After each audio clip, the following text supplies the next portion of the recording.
une saison pour conduire en ce moment, hein, Quentin.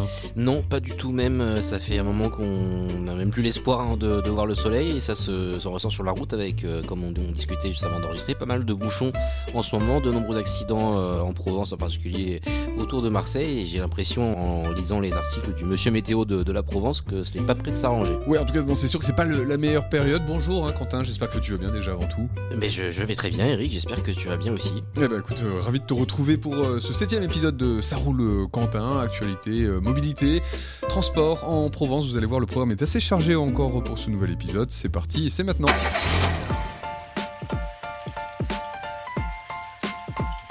Ça roule Quentin, le podcast mobilité et transport en Provence. Présenté par Éric Miguet et Jean-Guillaume Bayard, avec Quentin Choquer. Un podcast original La Provence, sponsorisé par notre partenaire Mobiliance. Pour commencer, j'ai besoin de tes éclairages, Quentin, parce que j'ai vu passer un peu dans l'actualité la possibilité d'une augmentation du prix des transports, que ce soit en train, en bus ou en métro. J'ai vu différents commentaires sur le sujet. Éclaire-nous, de quoi retourne-t-il exactement ? Le gouvernement, Eric, tiens-toi bien, préconiserait un doublement du prix des transports. C'est ce qu'on a pu entendre cette semaine. Je vous rassure, ce n'est pas tout à fait ça, voire pas du tout. Ah bon. Tout est parti d'un article de nos confrères de RMC, donc qui ont annoncé, qui ont décortiqué une étude d'impact de la fameuse loi cadre du ministre des Transports. Je ne sais pas si vous vous rappelez, on en avait discuté il y a quelques semaines, qui préconiserait donc d'augmenter la contribution des voyageurs au financement des transports. Avec, alors c'est un peu complexe, mais un ratio recettes sur dépenses qui passerait de 17 à 30%, donc qui doublerait en fait. Donc certaines voix ont de suite pensé que le prix du billet allait doubler dans les transports en commun, aussi bien le métro que les TER. Oui, tu donnais des exemples, 3 €, ça pourrait faire, si on doublait, ça serait 3,40 € le ticket de métro, oui, 2,80 €. Je me suis amusé à calculer 80 € le trajet Marseille-Nice, bon, c'est clairement c'est de la science-fiction. Hein.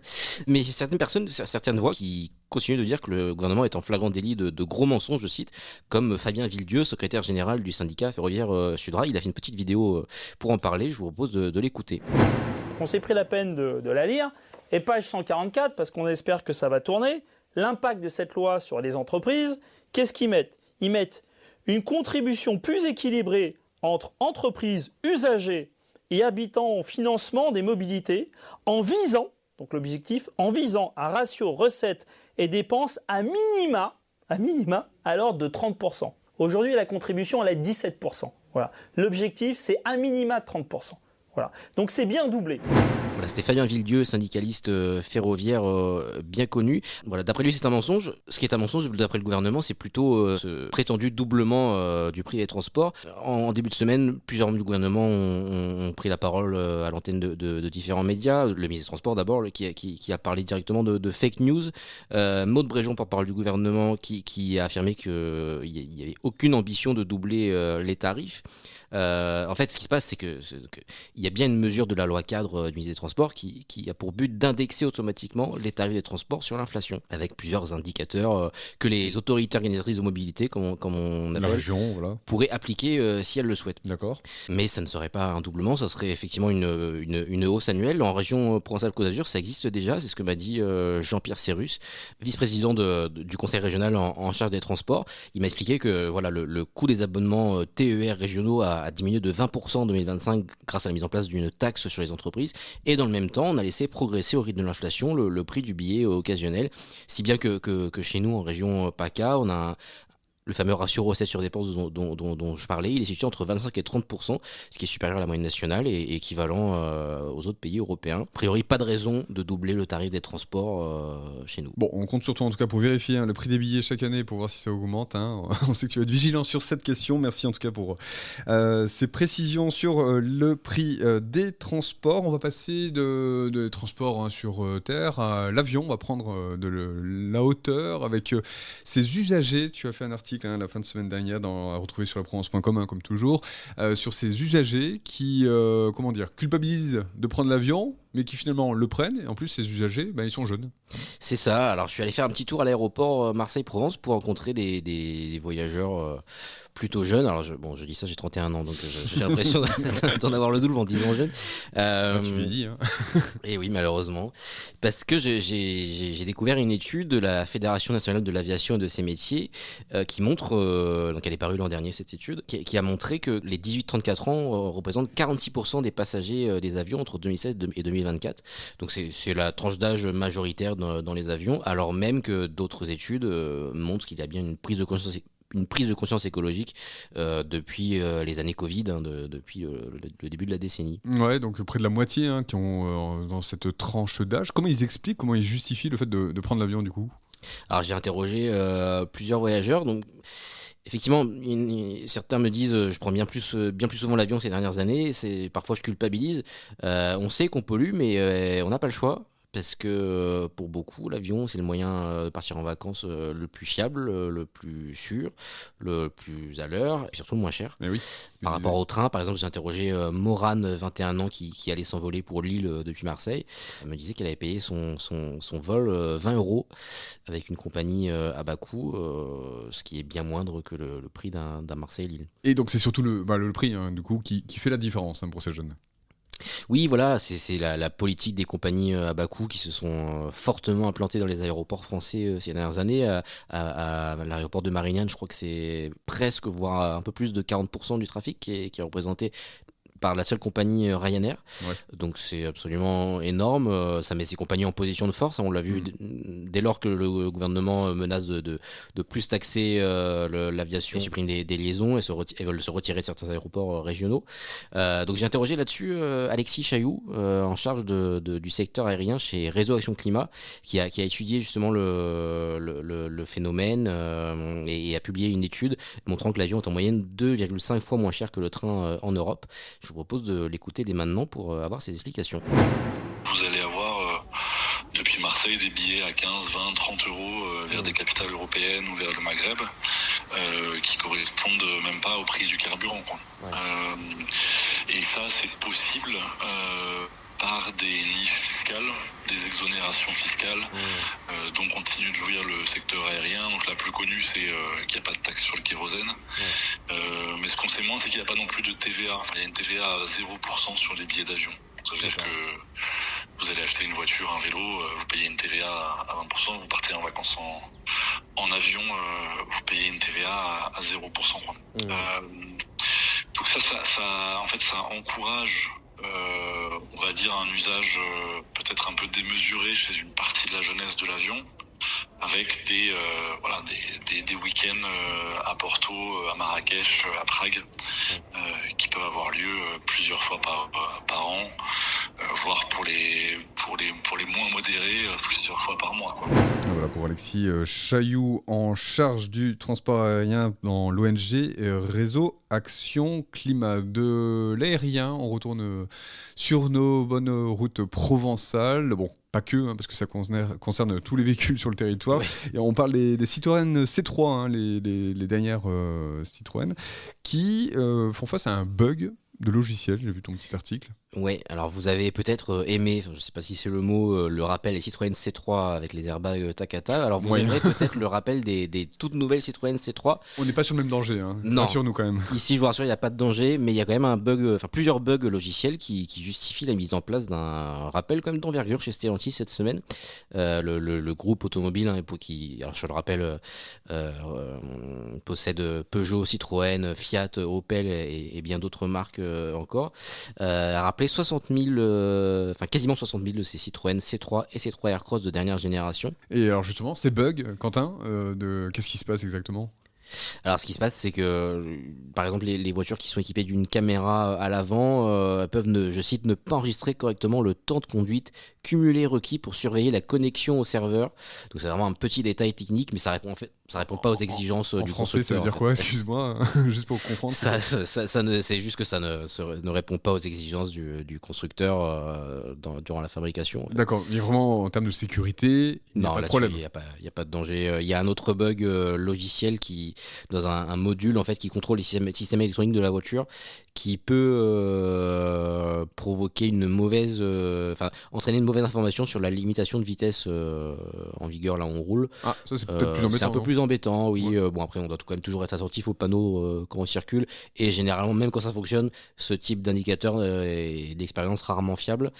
Donc voilà, pas trop d'inquiétude sur la sécurité de ces voitures, ni pour la réparation, puisque d'après Stellantis, donc tous les propriétaires ont été avertis par courrier depuis le mois de décembre, et ils doivent se rendre dans les concessions pour obtenir une mise à jour gratuite qui prend quand même environ 2 heures. Il faut prévoir un peu de temps pour en profiter. D'accord, ouais, donc si on est concerné, on reçoit le courrier, on va chez le concessionnaire et on remet en état le logiciel, c'est à peu près ça. C'est ça, exactement. Rien de plus à faire. Bon, c'est quand même la loi des séries pour cette nouvelle Citroën C3 qui, dès sa sortie, j'ai pu le constater moi-même lors des essais qui ont eu lieu en 2024, était bourré de bugs, clairement. Il y a eu des correctifs fin 2024 pour corriger les soucis, les problèmes de jeunesse. Et en avril, il y avait déjà eu un autre rappel de 12 000 voitures à cause d'un problème de serrage de la barre anti-roulis. Voilà, ça fait beaucoup pour un modèle qui a à peine 2 ans. D'accord, donc il est peut-être sorti un peu trop tôt. Bon, bah écoute, merci pour ces explications. On va passer au dossier du jour. Et le dossier du jour, Quentin, c'est un problème qui te tient à cœur. Enfin, tu as souvent informé les lecteurs de la Provence sur ce sujet. Tes articles sont à nous retrouver, on le rappelle, sur laprovence.com. Et là, c'est vrai, on y revient régulièrement sur ce sujet. Mais là, tu as fait une enquête un peu plus poussée sur le vol de pièces détachées. Alors, c'est très concernant, parce que bon, on pense toujours que ça arrive aux autres. Et puis, le jour où ça vous arrive, c'est très, très embêtant. Mais tu t'es penché sur la question et notamment au niveau des chiffres du nombre de véhicules impactés dans notre territoire. Ouais, alors je sais pas si tu en croises parfois, toi, Eric, des voitures désossées. Moi, sur Facebook, je vois tous les jours des photos de voitures désossées à Marseille, de gens qui subissent ça. Donc c'est vraiment un phénomène qui concerne tout le monde, et surtout des voitures très répandues. On voit souvent des faces avant, c'est ça, sur les photos qu'on peut voir sur les réseaux sociaux. C'est souvent la face avant, ouais. Je vais l'expliquer ensuite, tu vas voir. Alors tu m'as demandé les chiffres, donc je vais te les livrer sur un plateau. Donc ces chiffres, on les a obtenus par le bilan annuel de la délinquance du ministère de l'Intérieur, qui montre cette année que le vol de pièces détachées, qui s'appelle le vol d'accessoires dans le jargon policier, a augmenté encore de 7,9% dans les Bouches-du-Rhône, avec, tiens-toi bien, 7357 faits recensés. Donc, une partie qui n'est certainement pas recensée. Mais voilà, ça continue d'augmenter. Ça avait déjà bondi de presque 40% l'an dernier dans le département. Donc c'est vraiment un phénomène qui peine à être endigué chez nous. Et surtout, ce qui est inquiétant, c'est que donc avant, le vol de pièces était quand même cantonné aux Bouches-du-Rhône. Et désormais, il s'étend ailleurs en Provence, puisqu'en Vaucluse, c'est là où on enregistre 40,6% de hausse en 2025, avec 969 vols constatés. Et dans le Var aussi, 34,5% de hausse, avec 1467 faits recensés. Donc voilà, ça s'étend un petit peu ailleurs. Ouais. Alors pour expliquer ces désossages de véhicules, en fait, pour essayer de comprendre le phénomène, c'est quel type de pièces qui sont recherchées ? Alors oui, donc on voit souvent des voitures complètement qui n'ont plus de face avant en fait. Donc les voleurs s'emparent parfois du capot, d'éléments du moteur, à peu près de tout ce qui les intéresse, mais surtout des phares, les blocs optiques qui sont en fait de plus en plus sophistiqués, de plus en plus onéreux. On voit sur les voitures modernes dans la rue, maintenant c'est fait avec des LED, c'est des signatures lumineuses, on appelle ça très dessinées, très travaillées, et donc ça coûte cher. Et évidemment c'est ce qui intéresse les voleurs ensuite pour la revente, puisque généralement, ils opèrent sur commande, et de manière générale, il y a une augmentation du coût des pièces détachées et de la main-d'œuvre qui provoque cette augmentation du vol de pièces. Qui dit vol dit système de revente, j'imagine. On en sait un peu plus sur où c'est revendu ce type de pièces. Oui, alors j'ai pu échanger avec des policiers qui m'ont un petit peu expliqué le mode opératoire de ces malfaiteurs. Alors j'ai d'abord parlé avec la brigade à Vitrolles qui est chargée de lutter contre ces trafics. Est-ce que d'abord tu sais comment elle s'appelle, Eric ? La brigade anti-désossage, je dirais. Non, je ne pense pas. Ce n'est pas ça, c'est le, tiens-toi bien, groupe de lutte contre le trafic automobile, et je te laisse deviner l'acronyme.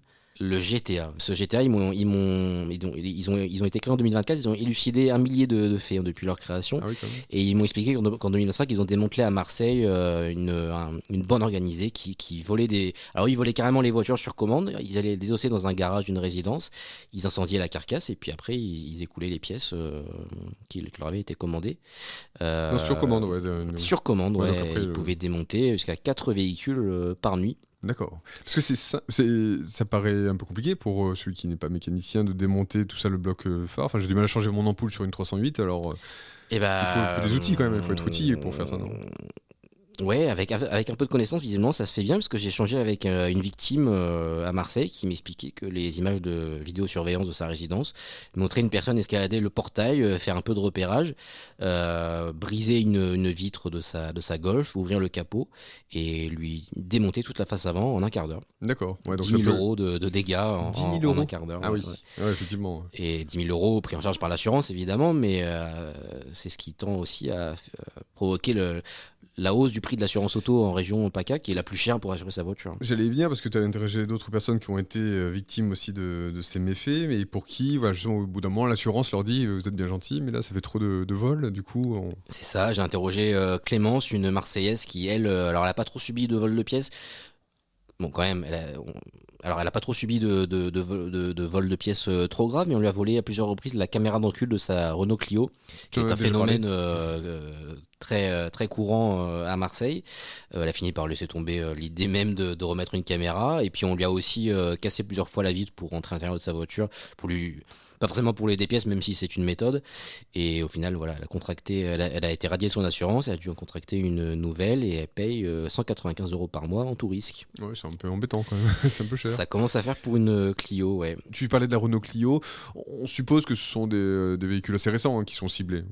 Oui, voilà, c'est des véhicules assez courants, mais ça peut être par exemple, je sais pas, une couleur qui nécessite telle ou telle pièce de carrosserie, mais la Renault Clio fait partie des voitures les plus concernées, qui revient le plus souvent dans les témoignages. Il y a la Golf, la Polo de Volkswagen aussi, ou même des SUV courants comme le Peugeot 3008. Hein. Ah oui, ouais, donc effectivement, des véhicules assez communs, c'est que l'on voit, donc bon. Pas aucun conseil de bon sens, si ce n'est de faire attention si vous pouvez. Sur ce phénomène de désossage de voitures, on va en parler dans un instant avec le test automobile de Quentin.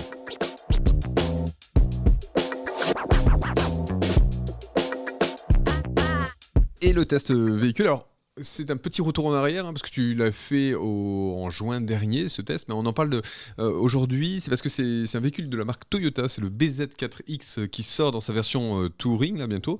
Ce qui est intéressant, en fait, avec ce véhicule que tu as pu tester, c'est que c'est le premier véhicule tout électrique de Toyota. Oui, c'est ça. Alors, tu as dit, ce BZ4X qui va sortir en version Touring Break. Plus gros, plus volumineux. Voilà. Prochainement, et donc moi j'avais testé la version normale au début de l'été dernier. Toyota, qu'on a plutôt tendance à voir sortir des voitures hybrides, ils ont quand même essayé l'électrique avec ce modèle qui est quand même un gros SUV. J'ai été impressionné par son gabarit dans les rues de Marseille. 4,7 mètres de long, 1,86 mètres de large. Je me rappelle, j'écrivais dans l'article qu'on aurait dit un personnage de manga, tu sais, qui se transformait en voiture. Je sais pas si tu te rappelles. Ah oui, du style, oui, ou Transformers, un peu Transformers. Ouais, voilà, aussi. Ou sinon. Il a un design qui... L'allure est pas mal, enfin ceci dit entre nous, enfin bon, c'est un avis très subjectif, ouais, l'allure globale de ce BZ4X est plutôt sympatoche, assez, on va dire, assez sportif aussi dans sa façon. Ouais, faut s'y faire, je trouve. Pas partagé. On n'a pas le même avis là. Non, il y a certains aspects qui m'ont plu. Par exemple, à l'arrière, il a un double béquet, une sorte d'aileron, divisé en deux en fait. J'ai trouvé ça assez futuriste, ça m'a plu. Par contre, ce que j'ai moins aimé dans le design, c'est les arches de roues en plastique noir qui sont vraiment proéminentes. Alors, toutes les voitures modernes ont ça, hein, clairement. Mais là, ça m'a un peu choqué. D'accord, donc ça c'est pour l'aspect extérieur. Bon, ça c'est un peu subjectif, donc on va pas vous dire si c'est bien ou pas.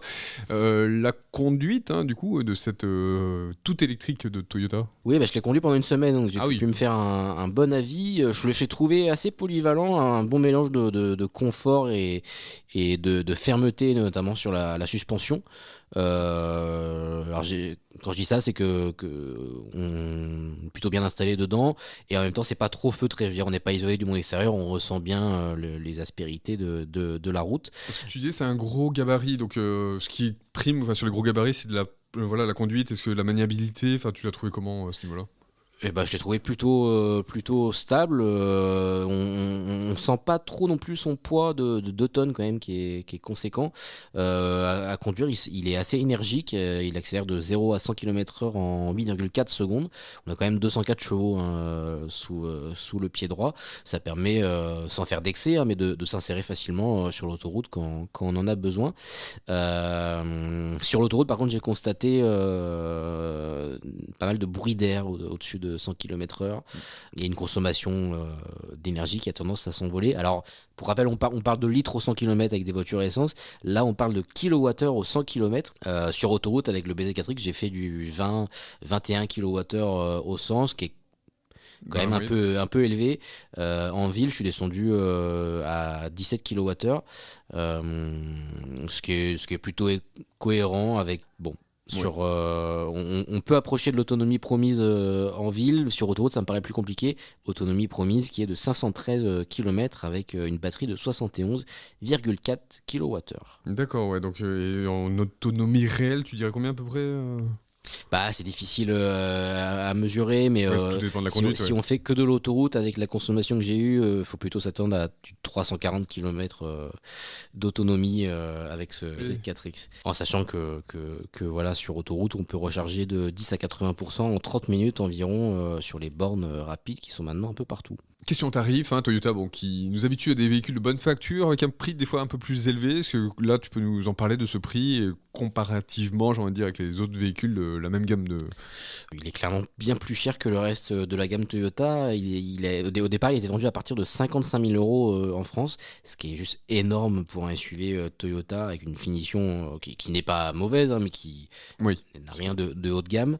Et puis la marque est finalement revenue à la raison. Elle a diminué les prix de son SUV de 11 000 € à peu près, jusqu'à descendre à quasiment 20 000 € de moins. Donc quand j'ai fait l'essai, le prix de base était à 34 900 €. Ça a un petit peu, je crois, augmenté à nouveau depuis. Aujourd'hui, le BZ4X, on peut l'acheter neuf à partir de 39 900 €.